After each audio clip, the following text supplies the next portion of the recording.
Say something.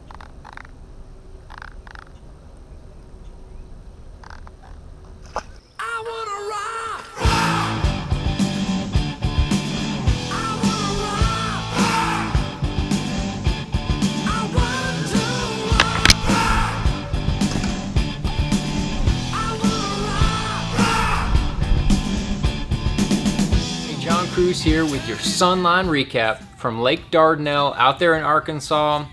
Holy moly, did that place have a lot of dirty water rolling right through it. Now, if you've never been to Lake Dardanelle, it's a river type impoundment, meaning that it doesn't have a whole bunch of creeks on it. It doesn't have a bunch of big fingers. It's just mainly one big channel that runs down through it, and it's got a handful of creeks running off of it.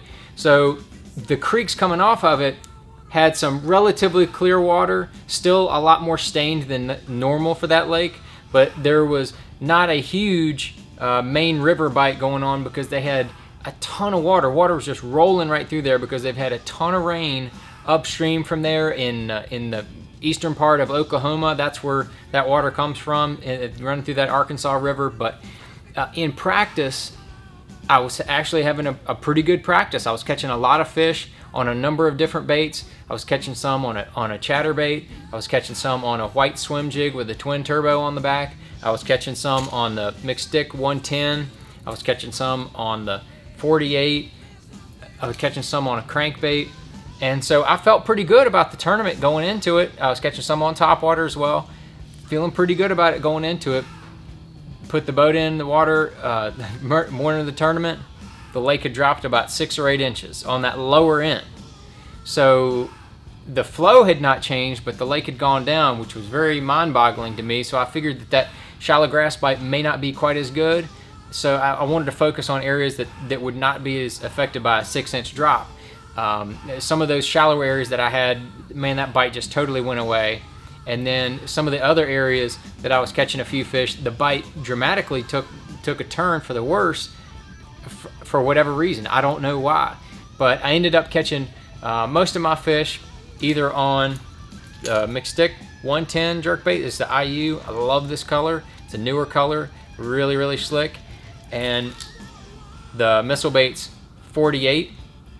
I had this thing, I was throwing it on a flick shake, a little wacky rig with a little bit of weight to it, and was just pitching that around any of those clear areas. Caught a number of fish, a lot of small fish on that, and then probably caught more keepers than anything on a new bait that we got coming out soon. It's a Spro Little John, premium Little John shallow runner. That is one fish catching little bait. I've had it for almost a year now, and I've caught fish everywhere I've been with it. So just stay tuned for more information on that.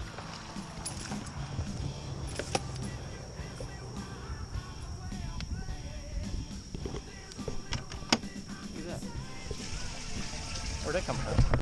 Throwing this on 10-pound Sunline Sniper fluorocarbon. That was my leader, what I was having on the 48, and I was throwing 12-pound shooter FC Sniper on the jerkbait.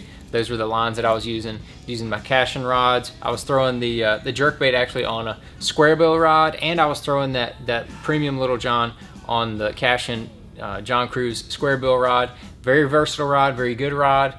But man, I ended up in 68th place in the tournament. Not where I wanted to be.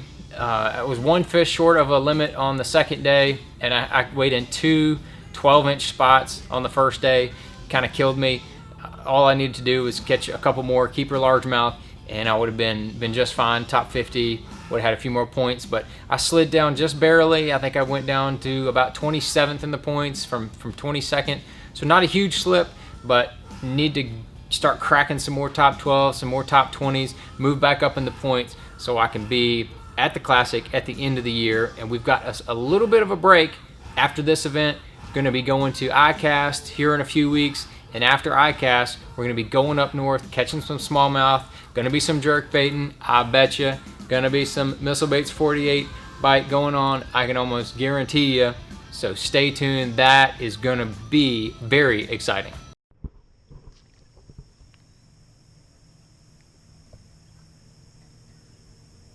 Not only did I have a disappointing tournament, but also I got stuck on a rock. It's a rock!